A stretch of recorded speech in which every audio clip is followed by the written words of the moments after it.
तीन वेगळ्या घटना झाल्या आणि त्यातल्या दोन घटना या अत्यंत काळजीच्या होत्या. एक घटना अत्यंत संतापजनक आहे.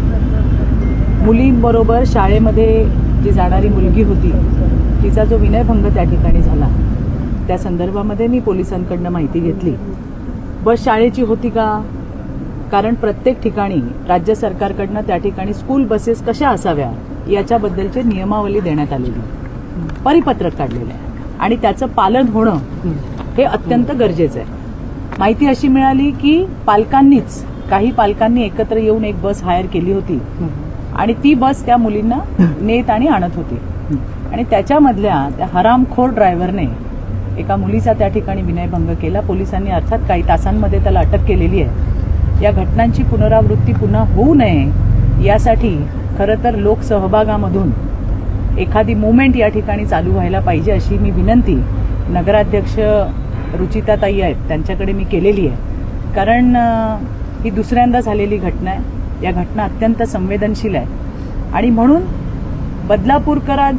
या शहरामधले बदलापूरकरांची मुलं ज्या शाळेमध्ये शिकत आहेत त्यांच्यामध्ये ती सुरक्षित घरी गेली पाहिजे, सुरक्षित शाळेत आली पाहिजेत, त्यांना योग्य शिक्षण मिळालं पाहिजे. यासाठीची भूमिका काय असावी यासाठीची एक लोक चळवळ सुद्धा त्या ठिकाणी लोकसहभागातून होणं गरजेचं आहे आणि नगराध्यक्षताई नक्कीच ते करतील असा मला विश्वास आहे. दुसरी घटना जी बघितली ती खरं तर महाराष्ट्राला हादरवून टाकणारी अशी घटना आहे. अशा पद्धतीने कुठल्या स्त्रियांच्या गर्भातून बीजांड काढणं, त्याचा व्यवसाय करणं हे आपल्या बुद्धीच्या पलीकडचं गोष्टी आहेत, कधी ऐकल्याच नव्हत्या.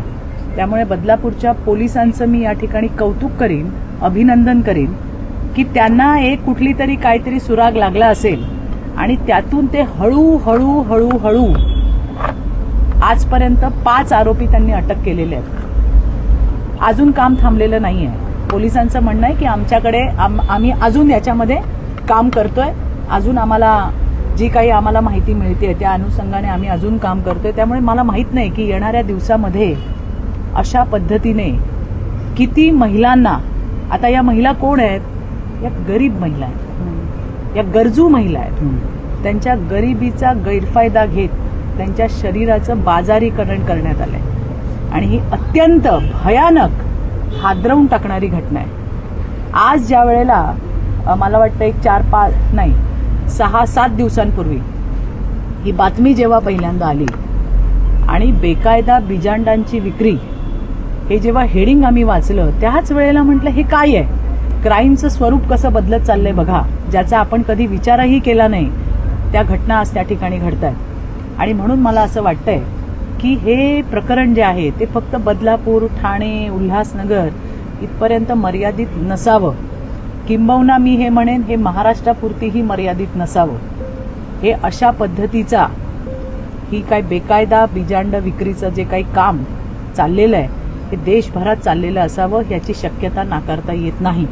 आणि त्याला कुठून तरी हे पहिल्यांदा कळलं, त्याची सुरुवात मात्र बदलापूरपासून झाली आहे आणि बदलापूरच्या पोलिसांनी त्याची पाळंमुळं खणायला सुरुवात केली आहे. त्यामुळे येणाऱ्या दिवसामध्ये आतापर्यंत 5 जे आहेत ते अटक झालेले आहेत.